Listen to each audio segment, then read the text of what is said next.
नमस्कार दोस्तों, मेरा नाम है आनंद और आज हम लोग R2S2 पर बात करने वाले हैं मानव के जो सर्कुलेटरी सिस्टम है उनसे संबंधित बात के बारे में। यानी कि हम लोग आज मानव के हृदय के बारे में बात करने वाले हैं। मानव के हृदय की संरचना कैसी होती है और फिर हम लोग चलेंगे ब्लड पर। ठीक है, चलिए हम लोग एक बार देख लेते हैं मानव के अंदर हृदय की संरचना। देखिए, हम लोग इसका एक डायग्रामेटिक रिप्रेजेंटेशन देखेंगे। तो डायग्रामेटिक रिप्रेजेंटेशन देने के लिए यानी कि डायग्राम के आधार पर उसको देखने के लिए हम लोग क्या करते हैं कि एक साधारण दिल का तस्वीर बना लेते हैं। और ये साधारण दिल की तस्वीर ठीक वैसी ही तस्वीर होगी जिस तरह का दिल आप लोग जो है बचपन से बनाते आ रहे हैं, ठीक वैसा ही दिल हम लोग बना रहे हैं इसमें। और एक काम क्या कर रहे हैं कि बस इस दिल में हम लोग 4 चैम्बर भी साथ में बनाएंगे। ये चैम्बर बनाना हमारे लिए जरूरी है, ठीक है ना। ये चैम्बर बनाना इसीलिए भी जरूरी है क्योंकि अगर ये चैम्बर नहीं बनाएंगे तो फिर हमें आगे की बातें समझ में नहीं आएंगी। ये देखिए, जैसे कि हमने क्या किया, इस दिल का ये लो, इस दिल की हमने ये तस्वीर बना ली और इस दिल की तस्वीर में हम क्या करते हैं, ये चैम्बर्स में इसको बांट लेते हैं। ये आपको हो सकता है कि ये चने की दाल जैसा लग रहा हो, लेकिन चने की दाल मत मानना इसको, ठीक है। ये देखो, ये हमारा एक दिल का तस्वीर बन गया और इसमें क्या दिख रहा है, ये एकदम क्लियर कट दिख रहा है कि इस तरफ वाला जो हिस्सा है ये हमारा राइट वाला पोर्शन है ना।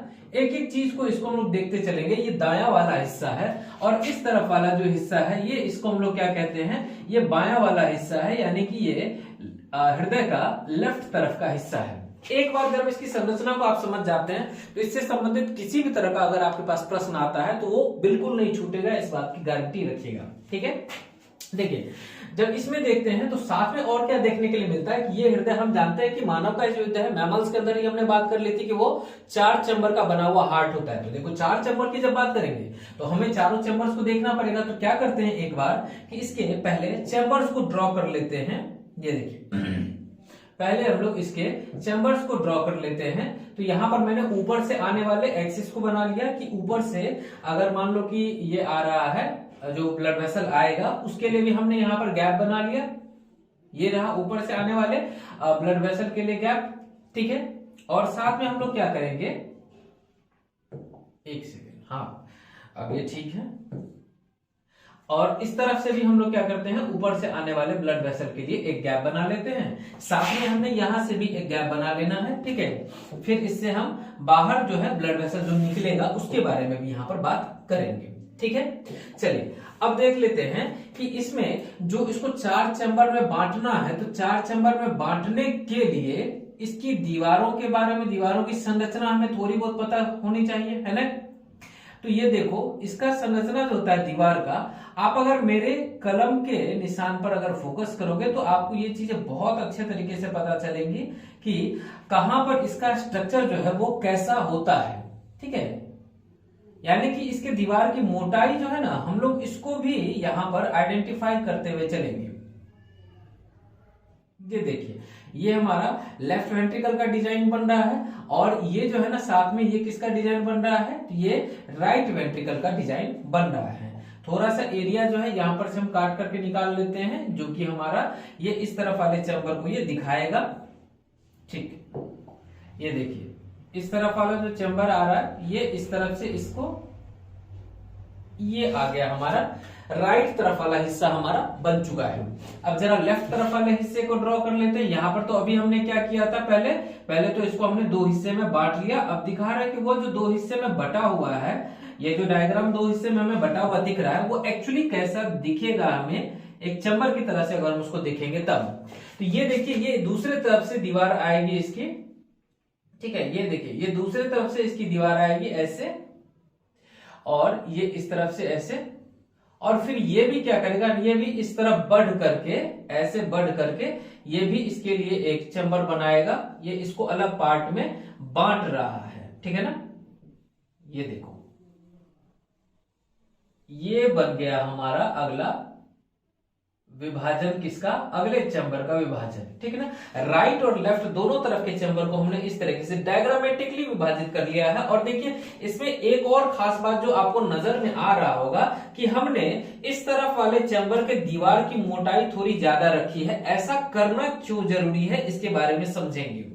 एनाटॉमिकली जब आप देखेंगे तो सबसे बड़ा चैम्बर जो होता है ना वो होता है लेफ्ट वेंट्रिकल। और अगर आप इस सब चीजों को आइडेंटिफाई कर पा रहे हो, जो कि मैंने पिछले डायग्राम में बताया था पिछली क्लास में, कि ये जो होता है ये हो गया राइट एट्रिया, फिर ये लेफ्ट एट्रिया, ये राइट वेंट्रिकल और ये लेफ्ट वेंट्रिकल। तो चैम्बर के वॉल्यूम के हिसाब से भी देखोगे तो सबसे छोटा चैम्बर, उससे थोड़ा बड़ा, उससे बड़ा और सबसे बड़ा चैम्बर जो होता है वो लेफ्ट वेंट्रिकल होता है, ठीक है ना, बाएं तरफ का वेंट्रिकल होता है। अब जरा उससे ब्लड जो बाहर पास करेगा उसका डायग्राम बना लेते हैं। तो ये हो गया इससे बाहर निकलने वाला ब्लड वेसल, ठीक है, ये हो गया इससे बाहर निकलने वाला ब्लड वेसल, ये ब्लड वेसल को हमने बना लिया, ये सबसे बड़ा ब्लड वेसल रहेगा, ठीक है। इसकी बात करेंगे तो यहां पर से इससे आता हुआ ब्लड वेसल ये रहा, और साथ में इससे बाहर मतलब इसमें आने वाला ब्लड वेसल, ठीक है, यानी कि इसमें आने वाला जो मेजर हमारा ब्लड वेसल होगा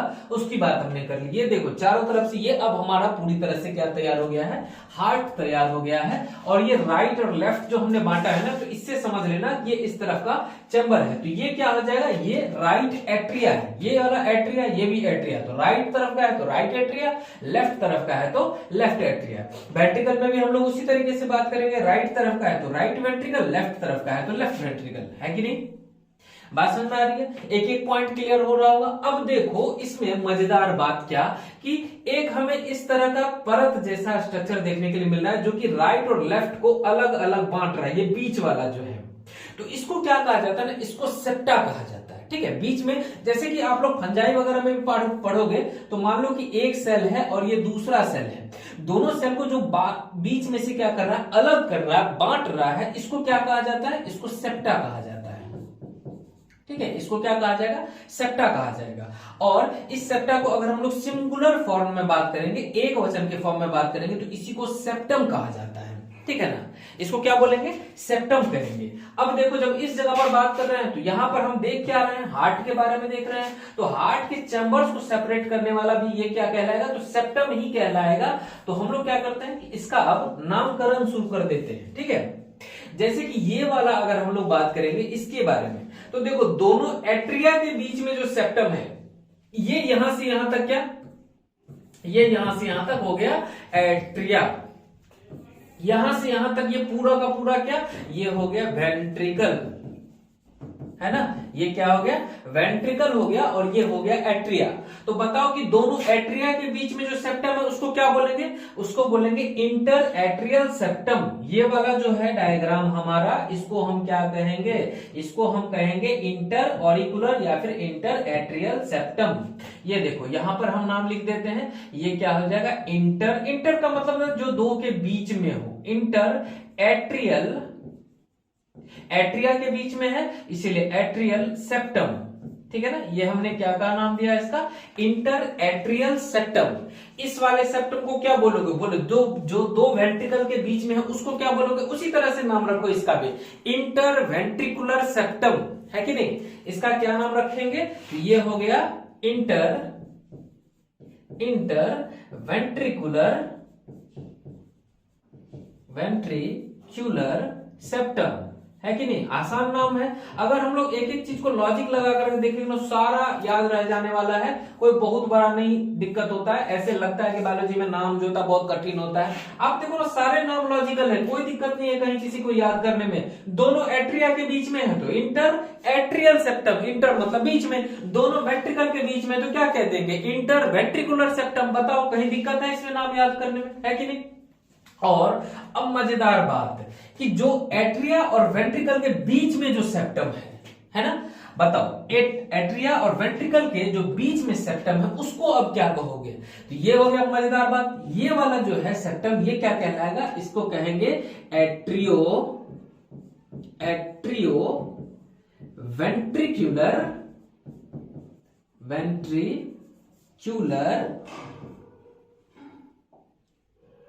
एट्रियोवेंट्रिकुलर सेप्टम, है कि नहीं। इसको क्या बोलेंगे, इसको बोलेंगे एट्रियोवेंट्रिकुलर सेप्टम। क्यों, क्योंकि ये एट्रिया और वेंट्रिकल के बीच में है। हैं। सिमिलरली ये वाला भी सेप्टम जो है इसको भी क्या बोलेंगे, एट्रियोवेंट्रिकुलर सेप्टम।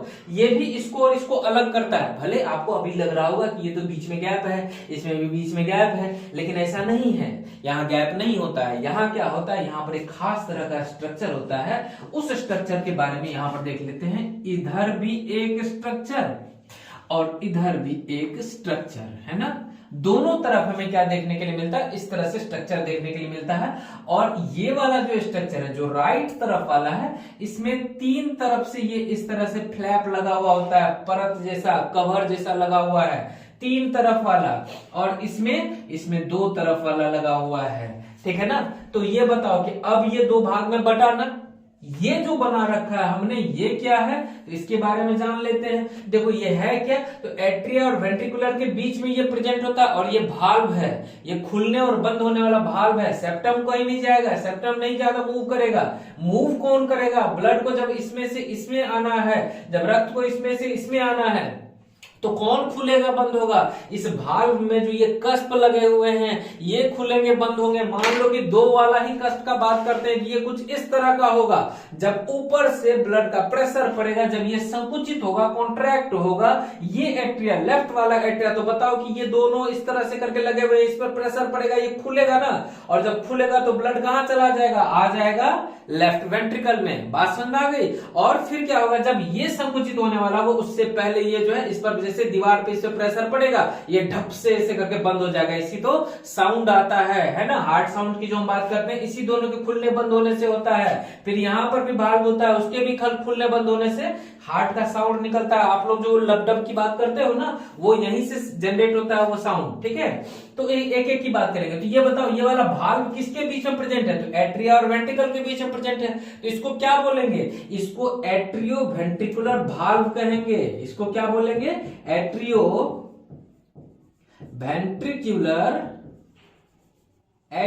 वेंट्रिकुलर भाल्व कहेंगे। ये क्या हो गया, एट्रियो वेंट्रिकुलर भाल्व। बोलो शॉर्ट में क्या कहते हैं इसको, शॉर्ट में इसको कहेंगे सर एवी भाल्व। क्या कहेंगे इसको कहेंगे एवी भाल्व। उस तरफ भी जो है उसको भी क्या बोलेंगे, उसको भी एवी भाल्व ही कहेंगे। ये बोलो, ये राइट तरफ का एवी भाल्व है ना, तो इसको क्या बोलेंगे, राइट एवी भाल्व। जो लेफ्ट तरफ का एवी भाल्व होगा उसको क्या कहेंगे, उसको कहेंगे लेफ्ट एवी भाल्व, कहेंगे ना। इसको क्या कहेंगे, इसको कहेंगे लेफ्ट एवी भाल्व, ठीक है। ये भाल्व है, खुलने बंद होने वाला एक स्ट्रक्चर है, भाल्व के जैसा स्ट्रक्चर है, ठीक है ना। ठीक है, बात समझ में आ रही है। जिसको वासर आप लोग कहते हो, वासर टाइप का ये एक तरह का स्ट्रक्चर है। उसके अलावा दो भाल्व हमें और देखने के लिए मिलते हैं, एक यहाँ पर और ये यहाँ पर, ठीक है ना। अब देखो, ये जो भाल्व होता है ना, ये होता है आधे चांद की आकृति का। ये आधा चांद होता है ना, जैसे पूरा चांद तो ये हो गया, ठीक है, और आधा चांद हो गया इस तरह का, है ना, आधा चांद। इसके जैसा जो स्ट्रक्चर होगा, नहीं, ये देखो इस तरह का स्ट्रक्चर, ऐसा टाइप का स्ट्रक्चर, आधा चांद जैसा स्ट्रक्चर। तो बताओ ये कैसा देखने में मिलेगा। ये मान लो कि ये पूरा गोला है और इसमें ये भाल्व जो है ये इस तरह से करके, ये भाल्व एक ही भाल्व है इसमें, इस तरह से करके, तो जब भी प्रेशर पड़ता है ये ऐसे करके खुलेगा और ये फिर ऐसे करके बंद हो जाएगा। ये वाला दीवार है, ठीक है ना। ये पूरा गोला मान करके चलना है। इस गोले में मान लेना है कि ये एक ही कस्प है, एक ही फ्लैप लगा हुआ है और यही फ्लैप इसमें खुलता है बंद होता है, खुलता है बंद होता है। बात समझ में आ रही। तो एक तरफ वाला जो है ये दोनों, इसको कहा जाता है, देखो चांद के लिए कौन सा ये टर्म यूज किया जाता है, तो चांद के लिए ये सर यूज किया जाता है ल्यूनर, है ना। चांद के लिए हम लोग कौन सा वर्ड यूज करते हैं, ल्यूनर वर्ड चांद के लिए यूज किया जाता है। ध्यान रखेंगे, यहां पर हम लिख देते हैं। वैसे ल्यूनर टर्म किसके लिए यूज किया जाएगा, चांद के लिए, ठीक है। तो बताओ कि अगर हम कहेंगे सेमी ल्यूनर, है ना, क्या कहेंगे, सेमी ल्यूनर, तो सेमी ल्यूनर का मतलब क्या हो जाएगा बताओ, आधा चांद, है कि नहीं। इसका मतलब क्या हो जाएगा, इसका मतलब हो जाएगा सर आधा चांद, है कि नहीं, हाफ मून शेप्ड। तो ये दोनों जो इसमें जो कस्प होते हैं, ये देखो इस तरह से करके इसमें कस्प प्रेजेंट होता है। ये कैसा आकार का होता है, ये आधे चांद के जैसा आकृति का होता है। और इस दोनों को क्या बोलते हैं, तो इस दोनों को बोलते हैं सेमी ल्यूनर वाल्व। ध्यान रखोगे आप लोग इस बात का कि जो लेफ्ट वेंट्रिकल या राइट वेंट्रिकल दोनों में से जो बाहर ब्लड निकलता है वो किस भाल्व के द्वारा प्रोटेक्टेड होता है, तो वो कहेंगे वो सेमी ल्यूनर भाल्व के द्वारा प्रोटेक्टेड होता है। सेमी ल्यूनर भाल्व है ना, ये आधे चांद की आकृति वाले भाल्व से प्रोटेक्टेड है। ये भी जो बाहर निकल रहा है ये वाला स्ट्रक्चर क्या, तो ये है हमारा, ये है आओर्टा, ये क्या है आओर्टा है। और ये वाला जो स्ट्रक्चर है, ये जो ब्लड वेसल है, ये क्या हो जाएगा, तो ध्यान रखेंगे ये पल्मोनरी आर्टरी है, ये पल्मोनरी आर्टरी है, पल्मोनरी आर्टरी, ठीक है। ये पल्मोनरी आर्टरी ये कहां पर ब्लड ले जाएगा, ये ले जाएगा ब्लड लंग्स के पास, और वो लंग्स के पास से प्यूरिफाई हो करके वो कहां पर जाएगा, वो चला जाएगा यहां पर। तो ये क्या हो जाएगा, ये वाला जो ब्लड वेसल है ये हो जाएगा पल्मोनरी वेन, पल्मोनरी वेन है ना, ये हो जाएगा पल्मोनरी धमनी और ये हो जाएगा पल्मोनरी सिरा, ठीक है, ये पल्मोनरी वेन। अब बताओ कि इसमें से ब्लड किस में आ गया, लेफ्ट वाले एट्रिया में, लेफ्ट वाले एट्रिया से लेफ्ट एवी वाल्व को क्रॉस करते हुए किस में आ गया, लेफ्ट वाले वेंट्रिकल में, लेफ्ट वाले वेंट्रिकल से आउटा में, आउटा से पूरे बॉडी में सप्लाई होता रहेगा, ठीक है, पूरे बॉडी से सप्लाई हो करके। अब दो बात इंपॉर्टेंट, पूरे बॉडी से जब वो सप्लाई हो रहा होगा तो उस समय पर उसको क्या होगा कि पूरे बॉडी से वो इकट्ठा होकर के फिर दिल की तरफ आना है, हार्ट की तरफ आना है। तो देखो एक बात ध्यान में रखना, एक स्ट्रक्चर है हमारे पास क्या, थोरेसिक कैविटी और एब्डोमिनल कैविटी, मतलब वक्ष गुहा और उदर गुहा, इस दोनों को सेपरेट करने के लिए जो डायफ्राम है हमारे पास, ठीक है, जो स्ट्रक्चर है उसको क्या बोल रहे हैं हम लोग, डायफ्राम। डायफ्राम से नीचे का जो हमारा बॉडी का हिस्सा है, हमारे शरीर का हिस्सा है, वो जो ब्लड सारा का सारा संग्रहित होता है वो एक मेजर ब्लड वेसल के थ्रू ऊपर आता है, ठीक है, वो एक बहुत बड़े से ब्लड वेसल के जरिए ऊपर आता है। उस बहुत बड़े से ब्लड वेसल को बोलते हैं, यहां पर हम उसको बना दे रहे हैं, ये जो बहुत बड़ा सा ब्लड वेसल है इसका नाम होता है इंफीरियर वीना कावा। इंफीरियर मतलब नीचे वाला है ना, तो डायफ्राम से नीचे के जितने सारे बॉडी पार्ट्स हैं, टांग है, बाद बाकी पेल्विक रीजन है, कमर वाला हिस्सा है, ठीक है, सब जगह से जो ब्लड कलेक्ट करेगा तो ये क्या हो जाएगा, ये हो जाएगा इंफीरियर, INFERIOR, इंफीरियर वीना कावा, CAVA, ठीक है, इंफीरियर वीना कावा। और ये ले जाकर के ब्लड को एक बड़े से ब्लड वेसल के थ्रू किसमें डाल देगा, इसमें डाल देगा। तो ये किसमें डाल दिया, इसने ला करके सुपीरियर वीना कावा, है ना, सुपीरियर वीना कावा के साथ मिलते हुए ये जो है ना इसमें जाकर के ब्लड को डाल देगा। तो ये जो है ये क्या कहलाएगा, सुपीरियर वीना कावा इसके ठीक पीछे प्रेजेंट होता है, तो उसको हम यहाँ पर डायग्राम में अच्छे से नहीं दिखा पाएंगे। तो ये जो है ना दोनों मिल करके क्या बना देता है, तो दोनों मिल करके बना देता है वीना कावा, ठीक है। देखो इंफीरियर वीना कावा और इसके पीछे सुपीरियर वीना कावा, दोनों ही देखो सुपीरियर वीना कावा आया जो डायफ्राम से ऊपर के यानी कि मस्तिष्क, इस सब पार्ट से, हाथ वगैरह से सबसे खून को कलेक्ट करके कौन लेकर के जाएगा दिल के पास, तो वो ले जाएगा सुपीरियर वीना कावा। डायफ्राम से नीचे के पार्ट से किसने कलेक्ट करके लाया, किसने उसको मतलब कि एक जगह पर लेकर के आएगा, उसको क्या बोलेंगे, इंफीरियर वीना कावा। दोनों ये इधर से सुपीरियर वीना कावा, इधर से इंफीरियर वीना कावा, दोनों मिल गया और दोनों मिल करके ऐसे करके पीछे से आकर के ऐसे करके हार्ट में ऐसे करके घुसेगा, ये क्या हो जाएगा, ये कहला गया। अब दोनों मिला करके इंफीरियर वीना कावा, सुपीरियर वीना कावा, दोनों मिला करके क्या बन गया, वीना कावा, ठीक है। इसको क्या बोल रहे हैं हम लोग, वीना कावा बोल रहे हैं। बात समझ में आ गई। तो इंफीरियर वीना कावा तो हम लोग आसानी से दिखा लिए, सुपीरियर वीना कावा चूंकि इसके पीछे होता है तो उसको बहुत अच्छे से यहाँ पर नहीं दिखा पाएंगे। दोनों मिलकर के क्या बन गया, वीना कावा बन गया। वीना कावा से किस में आ गया, तो राइट एट्रिया में आ गया। देखो हम एक बार अब चैम्बर का नाम जरा सबका लिख देते हैं। ये क्या है हमारा, ये है राइट एट्रिया, ये राइट एट्रिया। ये वाला क्या हो जाएगा, ये हो जाएगा sir ji right ventricle, right ventricle, ventricle है ना। ये क्या हो जाएगा, ये हो जाएगा लेफ्ट वेंट्रिकल, लेफ्ट वेंट्रिकल। और इसके ऊपर वाला ये क्या हो जाएगा, तो ये हो जाएगा लेफ्ट एट्रिया। चारों चैम्बर का नाम लिखा गया ना। अब जरा आगे की कहानी शुरू करें, ठीक है।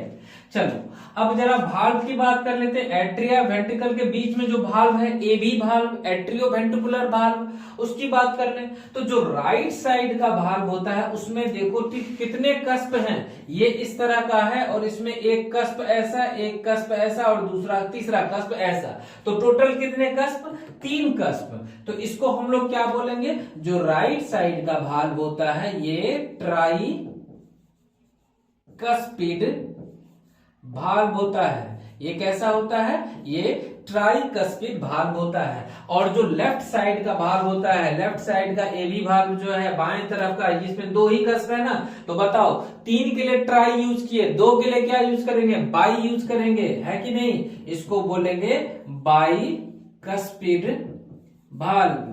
देखो याद करने में हो सकता है, क्योंकि इस पर सवाल आते हैं, ध्यान रखना इस पर सवाल आते हैं, तो कैसे याद रखेंगे। फिर से वही बात, जैसे हमने श्वसन तंत्र में फेफड़े की बात की थी, उसमें भी जो राइट साइड वाला फेफड़ा था, दायां तरफ का जो फेफड़ा था, उसमें हमने कहा था कितने लोब्स होते हैं, उसमें 3 लोब्स होते हैं। जरा एक बार रिमाइंड करवा दें। ये हो गया दायां तरफ वाला लंग्स और ये हो गया बाएं तरफ वाला लंग्स। बाएं तरफ वाले लंग्स में हमने देखा था इसके 2 ही लोब होते हैं, लेकिन जब दाहिने तरफ वाले की बात करते हैं तो इसमें टोटल कितना देखने के लिए मिलता है, 3 लोब देखने के लिए मिलते हैं। इसको हमने क्या कहा था, ट्राइलोब्ड कहा था।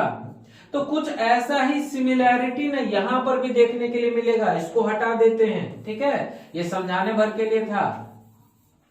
कुछ ऐसा ही सिमिलरिटी देखो यहां भी देखने के लिए मिलेगा। जो राइट साइड है वो ट्राइलोब्ड है, राइट ट्राई भाल्व में आप याद रखेंगे, राइट साइड वाला जो भाल्व होता है वो ट्राइकस्पिड भाल्व होता है। कभी कभी ना मजे के लिए कुछ अलग से भी याद रख लेना चाहिए, तो देखो बता देते हैं। जो ट्राइकस्पिड भाल्व है, क्या वो इस तरह का लग रहा है, 3 कस्प है, उसमें 3 तरह के ऐसे करके फ्लैप लगे हुए हैं, तो बताओ ये कैसा टाइप का सिंबल लग रहा है ना। जो गाड़ियों के प्रेमी आदमी हो तो फटाक से पहचान गए होंगे, ये जो है सर जी ये मर्सिडीज का सिंबल लग रहा है ना।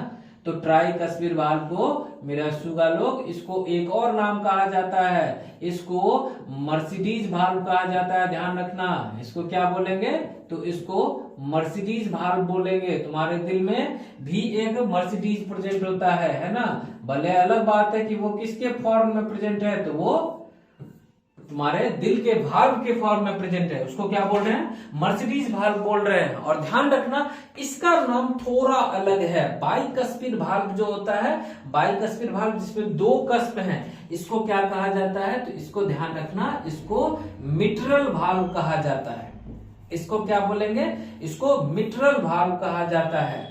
तो ध्यान रखना कि नाम जो है ना तुमसे मिट्रल के बारे में पूछा जाएगा, नाम जो पूछा जाएगा वो मिट्रल भाल्व के बारे में पूछा जाएगा, लेकिन आपको ध्यान जो है दोनों के बारे में रखना है, क्योंकि कब क्या क्वेश्चन में आ जाए उसका कोई गारंटी नहीं हो सकता है ना। तो ट्राइकस्पिड मर्सिडीज राइट तरफ, दाहिने तरफ है ना, और मिट्रल कह ले या बाइकस्पिड कह ले वो किसकी तरफ, बाईं तरफ।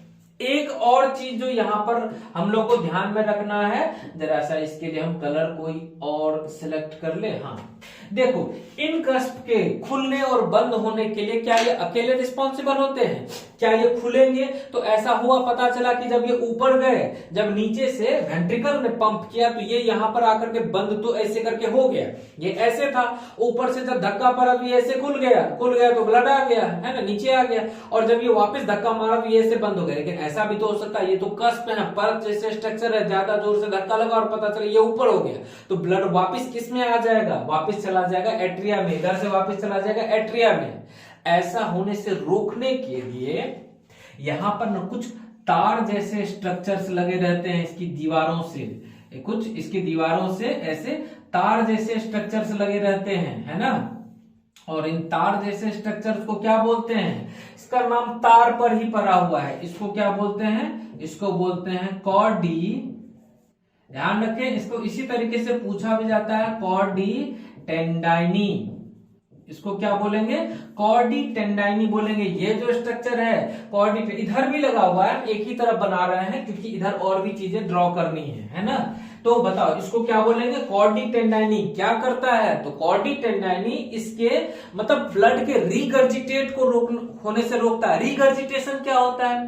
रीगर्जिटेशन वो प्रोसेस है या फिर वो तरीका है जब आप बातों को बिना समझे, जैसे कई बार होता है ना कि टीचर अपने को क्लास में कुछ कहते हैं, अपना दिमाग कहीं और था, लेकिन हमने सुना है, समझा बस नहीं है। और जब टीचर पूछते हैं कि बताओ रे क्या कहा गया, तो क्या होता है ना कि जो हम क्या करते हैं उस बात को, सर ऐसे आपने कहा, वो एग्जैक्टली रिपीट करते हैं, लेकिन वो लाइन अपने को समझ में नहीं आई, क्योंकि हमने सुना है तो वो टेम्पोररी मेमोरी में सेव हो गया, तो हम उसको ऐसे ही रिपीट कर देते हैं। इसको कहते हैं रीगर्जिटेशन। मतलब कि कोई चीज अगर आपके शरीर में आई है और वो यूज का चीज है और बिना यूज हुए अगर वापस चला जाए तो इसको रीगर्जिटेशन कहते हैं। अपने पाथ को वापस फॉलो करना, पीछे की तरफ जाना। जैसे कि ब्लड इधर से इधर की तरफ आ रहा था, तो ब्लड अगर इधर आ रहा था तो अब इसको इधर निकलना चाहिए था, लेकिन अगर ब्लड जो है ना वापस अगर इधर चला जाए तो इसी को बोलेंगे रीगर्जिटेशन। इस रीगर्जिटेशन को रोकने में कौन मदद करता है? तो बोवारे इसको रोकने में मदद करता है कॉर्डी टेंडाइनी। ये फ्लैप को ऊपर जाने ही नहीं देगा, फ्लैप को ऊपर नहीं जाने देगा। तो बताओ कि ब्लड जो है जब एक बार वेंट्रिकल में आ गया तो वापस एट्रिया में नहीं जाएगा, वो अब इधर का रास्ता पकड़ेगा। अब ये इधर से वो निकलेगा, आओर्टा से निकलेगा, पूरे बॉडी में जाएगा, इधर से निकलेगा, लंग्स की तरफ जाएगा, प्यूरिफाई होकर के इधर से आएगा। बात समझ में आ रही है? ये हो गया हमारे कॉर्डी टेंडाइनी का फंक्शन। कितना अहम रोल होता है इसका, है कि नहीं? ये अगर थोड़ा कमजोर पड़ जाए तो उस केस में क्या होता है? भाल्व खराब हो जाते हैं, कहा जाता है भाल्व में सर्जरी की जरूरत है। उस आदमी में क्या होता है? जितना अमाउंट में इसमें से ब्लड पंप होकर के बाहर निकलना चाहिए था उतना अमाउंट में ब्लड पंप होकर के नहीं निकल पाता है। तो बताओ तकलीफ होगी कि नहीं होगी? शरीर के एक एक ऊतक को खून की कमी होने लग जाएगी। खून की कमी मतलब क्या? एनीमिया? नहीं जी, खून जितना पहुंचना चाहिए उतना नहीं पहुंच पा रहा, और खून नहीं पहुंच पा रहा तो खून के साथ में जो उसका न्यूट्रिशन पहुंचना चाहिए था वो नहीं पहुंच पा रहा है। जितना अमाउंट में ऑक्सीजन पहुंचना चाहिए था वो नहीं पहुंच पा रहा है। तो बताओ क्या बॉडी के ऊतक जो है या फिर बॉडी के जो अंग हैं, शरीर के जितने सारे अंग हैं, वो ऑक्सीजन के लिए सफर करने लगेंगे कि नहीं? है कि नहीं? बात समझ में आ रही है कि ये कितना अहम रोल प्ले करता है कि नहीं? चलो अब बात कर लेते हैं एक बहुत ही ज्यादा बढ़िया कंपोनेंट का, जिसका नाम है नोडल टिश्यूज। ध्यान रखना, इसको क्या बोल रहे हैं? नोडल ऊतक बोल रहे हैं। जो कि ये जो हार्ट का मसल बना हुआ है ना, ये हार्ट का जो मसल है इसको मायोकार्डियम कहते हैं। ध्यान रखना, इसको क्या बोलते हैं? मायो बोले तो मसल, कार्डियम बोले तो हार्ट, दिल, है कि नहीं? तो मायोकार्डियम की बात करते हैं। इस मायोकार्डियम का ही एक थोड़ा सा सुपर इवेल्युएटेड फॉर्म होता है, थोड़ा बढ़िया फॉर्म होता है। और वो कैसा एक्शन करता है? तो वो तंत्रिका तंत्र की तरह एक्शन करता है, और उसको यानी कि वो नर्व लाइक एक्शन दिखाता है। उसको क्या बोलते हैं? उसको नोडल टिश्यूज बोलते हैं। और ये नोडल टिश्यूज ना मेजरली यहां पर देखोगे, यहां पर एक यहां प्रेजेंट है, दूसरा यहां पर प्रेजेंट है, फिर यहां पर हमको ये तार की तरह निकल करके इस तरह से गुच्छे की फॉर्म में यहां पर दिखेगा। और फिर क्या होगा? तो ये जो गुच्छा है वो इस तरह से एक एक तार की तरह निकल करके पूरे हार्ट के दीवार में फैल जाएगा। दो गुच्छे में निकलेगा, एक राइट तरफ एक लेफ्ट तरफ, पूरे दीवार में फैलेगा, पूरे में। यहां से निकल करके ऊपर से भी राइट और लेफ्ट में, यहां से निकल करके इधर से भी राइट और लेफ्ट में। बात सुन आई? और इन सब का जरा नामांकन कर लेते हैं। पहले जरा कार्य प्रणाली देख लेते हैं। ये यहां से क्या करता है? ये जो नोडल टिश्यूज होते हैं ना, ये इंपल्स जनरेट करते हैं। ये क्या जनरेट करते हैं? आवेश जनरेट करते हैं। और ये जो इंपल्स जनरेट करेंगे, ये इंपल्स पहुंचेगा किसके पास? तो ये इंपल्स पहुंचेगा इस वाले के पास पहुंचेगा। देखो ये इंपल्स यहां से कहां पर जा रहा है? इस वाले के पास। इधर से कहां जाएगा? इधर से इस गुच्छे के पास जाएगा, और इस गुच्छे से तार के फॉर्म में, ये फाइबर के फॉर्म में पूरे हार्ट के दीवार में फैल जाएगा। जिधर जिधर जाएगा उधर उधर एक क्या जाएगा? थोड़ा सा बिजली जैसा झटका देता जाएगा। झटके की भी बात कर लेंगे, आगे बात करेंगे उस पर भी, है ना। पहले जरा नामकरण कर लेते हैं। ये बताओ, ये वाला जो है इसको क्या कहा गया? तो इसको कहा गया सर SA नोड। ये जो है इसको क्या कहा गया? यहां पर तो उजला है ही, कोई और कलर लेना पड़ेगा। चलो ये वाला देखें, पिंक ले लेते हैं। इसको क्या कहा गया, इसको कहा गया SA नोड।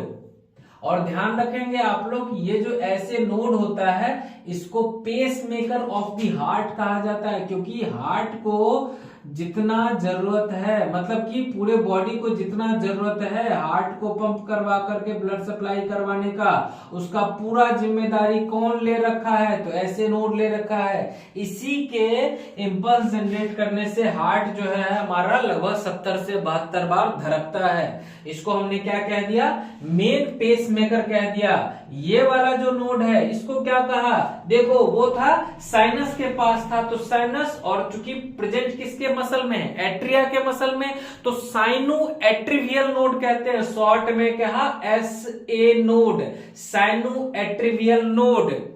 तो बताओ जो एट्रिया वेंट्रिकुलर के बीच में प्रेजेंट है तो इसको क्या कह देंगे, एट्रियो वेंट्रिकुलर नोड, शॉर्ट में क्या कहेंगे, तो AV नोड बोलेंगे ना, है ना। और यहां पर जो गुच्छे की तरह प्रेजेंट है इसको क्या बोलेंगे, तो इसको बोलेंगे AB बंडल। इसको क्या बोलेंगे, AB बंडल। और AB बंडल से जो फाइबर के फॉर्म में निकला है दोनों ही तरफ, दाएं तरफ या बाएं तरफ, तो इसको क्या बोलेंगे, इसको बोलेंगे परकिंजे फाइबर। ठीक है, इसको क्या बोलेंगे, परकिंजे फाइबर। बाएं तरफ आया तो बायां परकिंजे फाइबर, दायां तरफ गया तो दाहिना परकिंजे फाइबर। बताओ यहां तक में कोई दिक्कत तो नहीं होनी चाहिए, क्योंकि यहां तक में हमारा हार्ट का जितना भी डायग्राम आना चाहिए, हार्ट से संबंधित जितने भी सवाल आने चाहिए वो सब हो चुके हैं। सबसे छोटा चैम्बर राइट एट्रिया, उससे बड़ा लेफ्ट एट्रिया, उससे बड़ा लेफ्ट राइट वेंट्रिकल, और सबसे बड़ा तो लेफ्ट वेंट्रिकल। सबसे मोटा मसल दीवार कहा जाएगा लेफ्ट वेंट्रिकल। क्यों, क्योंकि सबसे ज्यादा काम भी इसी को करना है। इसके सोचो कि इतना जबरदस्त ये कॉन्ट्रैक्शन करता है, इतना जबरदस्त इसमें संकुचन होता है कि इसके कॉन्ट्रैक्शन से, इसके संकुचन से जब ब्लड यहां से निकलेगा तो वो पूरी बॉडी में फेंका जाएगा, पूरे बॉडी में पहुंचाया जाएगा। तो उतना जबरदस्त इसमें दबाव होना चाहिए ना, तो उतना ज्यादा इसको मसल पावर चाहिए होगा। तो सबसे ज्यादा मसल दीवार मोटा इसका, उससे कम इसका।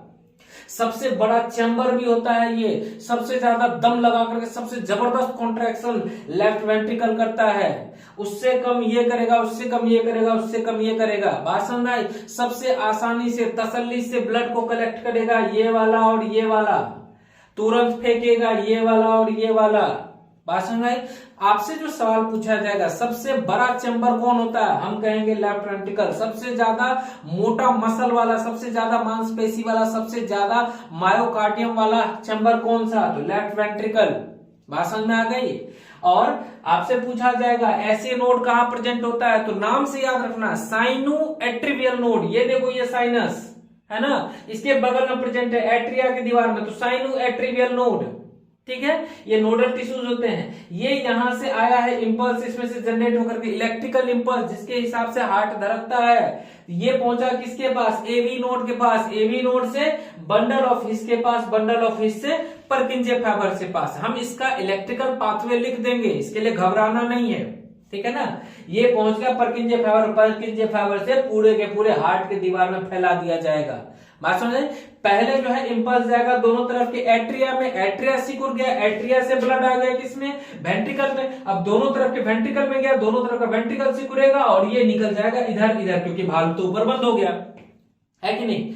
ब्लड का सर्कुलेशन बोलो हार्ट से समझ में आया कि नहीं आया, कोई दिक्कत यहां पर बता देना, है ना। चलो ये हो गया हमारा ह्यूमन हार्ट का पूरा डायग्राम। ठीक है। अलग बात है कि इसको हम एग्जैक्टली हार्ट पर शिफ्ट करके नहीं बताए हैं। हार्ट पर शिफ्ट करके बताने से दो बातें होती है, एक तो बनाने में थोड़ा कॉम्प्लेक्स आ जाएगा, समझने में भी थोड़ा कॉम्प्लेक्स हो जाएगा। इसमें देखो कितना साधारण है, ये दिल तो आप बचपन से बनाते आ रहे हैं, तो इस वाले को समझना भी थोड़ा आसान हो जाता है कि नहीं।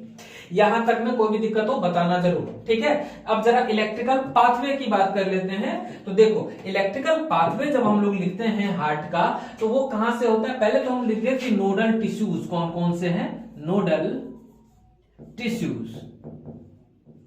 नोडल टिश्यूज की बात कर ले। नोडल टिश्यूज में अगर हम लोग बात करते हैं तो कौन सा बात कर लेते हैं, साइनो एट्रिवियल साइनोएट्रियल नोड। इसी को हमने क्या कहा, एसए नोड। इसी को हमने कहा एसए नोड। फिर दूसरा क्या हो गया, बोलो, एट्रियो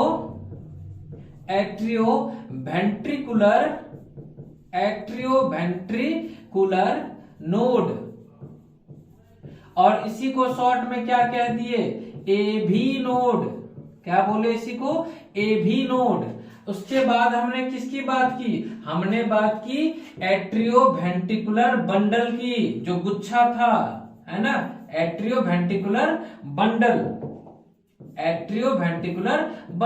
एवी बंडल। और उसके बाद हम लोग बात करेंगे किसकी, परकिंजे फाइबर की, है ना।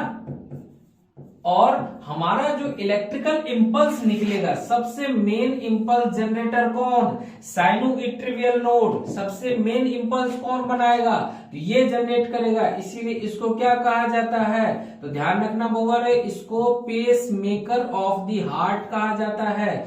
दिल का पेस मेकर कहा जाता है, pacemaker of the heart. दिल का पेस मेकर है ये, है ना। तो यहां से निकलेगा, इससे निकल करके जो इलेक्ट्रिकल इंपल्स है, यहां पर हम लिख देते हैं पाथवे ऑफ, जो रास्ता है, pathway of electrical impulse of heart. कहां से जनरेट हुआ, तो ये जनरेट हुआ है एसए नोड से। कहां पर गया, एट्रियो वेंट्रिकुलर नोड के पास। इसको क्या कहा जाता है, इसको कहा जाता है sir pacesetter of the heart. ये पेस को सेट करता है आगे भेजने के लिए, pacesetter of the heart. इसको क्या बोलेंगे, pacesetter of the heart बोलेंगे। वहां से कहां जाएगा, एवी बंडल के पास जाएगा, है ना। कहां गया, उससे आगे एवी बंडल के पास जाएगा। अब एवी बंडल के पास से उसको कहां भेज दिया जाएगा, तो यहां से भेज दिया जाएगा परकिंजे फाइबर के पास। परकिंजे फाइबर कहां पहुंच गया, परकिंजे फाइबर के पास। तो बोलो, हमारा जो डायरेक्शन हुआ वो कैसा टाइप का डायरेक्शन बना, बताओ। हमारा जो डायरेक्शन बना वो डायरेक्शन सर जी बन गया है ऐसे नोड से किसकी तरफ, तो ऐसे नोड से बन गया है ये परकिंजे फाइबर की तरफ। तो बोलो, हमारा डायरेक्शन बना इधर से उधर की तरफ, ठीक है। तो ये चीज आप ध्यान रखना, पाथवे पूछा जाता है। बात समझ में आ गई, पाथवे पूछा जाता है। और देखो जरा सा, एक बार हम जरा डायग्राम में वापस चले, तो इस डायग्राम में तुमको एक बात खासियत क्या देखने के लिए मिलेगी कि ब्लड जो है सबसे पहले आया कहां पर, इस जगह पे, फिर यहां से यहां पर, यहां से गया लंग्स के पास से इसमें, और इससे आ गया लेफ्ट वेंट्रिकल में, और लेफ्ट वेंट्रिकल से कहां पर चला जाएगा, पूरे के पूरे बॉडी में जाकर के डिस्ट्रीब्यूट हो जाएगा ना। बात समझ में आई। यानी कि अगर हम उस डायग्राम को एक छोटे से डायग्राम से, जो कि हम पिछले डायग्राम में बनाए हैं, पिछले क्लास में बनाए हैं, एक बार जरा दिखा देते हैं। मान लो कि इस तरह से स्क्वायर करके हम उसी डायग्राम को बनाए। ये जो है ये हमारा उसी डायग्राम का मान लो रिप्रेजेंटेशन है। ये क्या है बोअरे, तो ये है राइट एट्रिया, ये क्या है, ये लेफ्ट एट्रिया, ये लेफ्ट वेंट्रिकल, ये राइट वेंट्रिकल, है ना, ये है। तो इधर से कहां पर ब्लड जाता था, बोलो, इधर से ब्लड चला जाता था सर जी लंग्स के पास। इधर से ब्लड चला गया लंग्स के पास, लंग्स के पास से प्यूरिफाई होकर के कहां पर आ गया, लेफ्ट एट्रिया के पास। देखो यहां से कहां पर आ गया, लेफ्ट एट्रिया के पास। लेफ्ट एट्रिया से कहां पर गया, तो लेफ्ट वेंट्रिकल में गया। लेफ्ट वेंट्रिकल ने पंप किया, कहां पर चला गया, बोलो, बॉडी टिश्यूज के पास, शरीर के ऊतकों के पास चला गया, है ना, शरीर के ऊतकों के पास चला गया। और वहां से अब वो डीऑक्सीजनेटेड होकर के, मतलब कहने का क्या कि सारा न्यूट्रिशन दे करके, ऑक्सीजन दे करके वो चला कहां पर आएगा, कलेक्ट होते हुए इंफीरियर वीना कावा, सुपीरियर वीना कावा, दोनों के जरिए कलेक्ट होकर के आ जाएगा कहां पर, तो राइट एट्रिया में आ गया ना। अब बोलो राइट एट्रिया कहां पर देगा उसको देगा राइट वेंट्रिकल में। और इस तरीके से ये कभी भी एक दूसरे से मिक्स नहीं होता है, इसीलिए तो इसको ह्यूमन हार्ट के या फिर कह लें कि 4 चैम्बर्ड हार्ट जो होता है इसको कंप्लीट डबल सर्कुलेशन वाला कहते हैं। अब जरा प्योर ब्लड का मार्क बना ले, ये है हमारा प्योर ब्लड के आने का रास्ता, प्योर ब्लड के निकल करके जाने का रास्ता, ये देखो प्योर ब्लड यहां तक। और जब बॉडी टिश्यू में उसका यूज हो गया, यानी कि अब उसमें ऑक्सीजन का कॉन्सेंट्रेशन कम हो गया, कार्बन डाइऑक्साइड का कॉन्सेंट्रेशन बढ़ गया, ये कहां पर पहुंच गया जी, यहां पर पहुंच गया सर जी, कलेक्ट हो गया राइट एट्रिया में। राइट एट्रिया से वही ट्राइकस्पिड वाल्व को क्रॉस करते हुए आ गया राइट वेंट्रिकल में। राइट वेंट्रिकल से ये सेमिल्यूनर वाल्व के थ्रू होते हुए चला गया कहां पर, बोलो पल्मोनरी आर्टरी में, और पल्मोनरी आर्टरी से होते हुए लंग्स में, लंग्स से होते हुए पल्मोनरी वेन से लेफ्ट एट्रिया में, और लेफ्ट एट्रिया से जब लेफ्ट वेंट्रिकल में जाएगा तो यहाँ पर बाइकस्पिड वाल्व, और बाइकस्पिड वाल्व से होते हुए जब लेफ्ट वेंट्रिकल में आएगा, जब लेफ्ट वेंट्रिकल कॉन्ट्रैक्ट करेगा, संकुचित होगा, तो यहाँ पर फिर से सेमिल्यूनर वाल्व, और इससे होता हुआ ये फिर से बॉडी टिश्यू की तरफ। ये क्या हो गया, तो ये सर जी आओर्टा है, ये क्या है, ये आओर्टा है ना, बात समझ में आ गई। ये क्या है, ये पल्मोनरी वेन है, पल्मोनरी वेन है, बात समझ में आई। ये क्या, ये पल्मोनरी आर्टरी है, पल्मोनरी आर्टरी है, ठीक ना, कोई दिक्कत बोलो यहां तक में। ये वाला भी अपने पास एक स्केमिक डायग्राम आ गया, एक डायग्रामेटिक रिप्रेजेंटेशन आ गया कि इसको हम किस तरीके से रिप्रेजेंट करेंगे, बात समझ में आ गई। ये देखो यहां तक में अपना डायग्राम वाला सारा हिस्सा कंप्लीट होता है, इसके आगे का जो है बात हम लोग अगले क्लास में करेंगे, ठीक है। तब तक के लिए आप इस वाले डायग्राम को याद करके रखना, बने रहना शिक्षा सारथी R2S2 ऐप पर। मैं आनंद आप लोग का फिर से एक बार धन्यवाद करता हूं।